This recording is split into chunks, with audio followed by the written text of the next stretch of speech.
हज़रत अबू ज़र ग़िफ़ारी फरमाते थे, मुझे मेरे नबी पाक ने 6 बातों की वसीयत की थी। सबसे पहले हुजूर ने फरमाया था, अबू ज़र मिस्कीनों से मोहब्बत करते रहना। दूसरा, नबी पाक सल्लल्लाहु अलैहि वसल्लम ने फरमाया था, जब भी देखना नीचे वालों को देखना, ऊपर वालों को न देखना।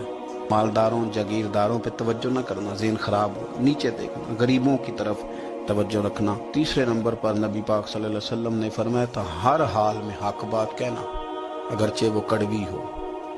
चौथे नंबर पे मेरे महबूब ने फरमाया था, अल्लाह के मामले में किसी की परवाह ना करना, कोई क्या कहता है कहता रहे, तुम रब के रास्ते पे चलते रहना, मलामत की परवाह ना कर। और 5वें नंबर पर मेरे नबी पाक ने मुझसे कहा था, रिश्तेदार तुझसे ताल्लुक तोड़े बिना तो तू जोड़ के रखना, सिला रहमी न छोड़ना। और 6ठे नंबर पर हुजूर ने फरमाया था, अल्लाह के अर्श के खजानों में से खजाना है, ला हौला वला कुव्वता इल्ला बिल्लाहिल अलीय्यिल अज़ीम। हुजूर ने फरमाया, इसे पढ़ते रहना, इसे कभी ना छोड़।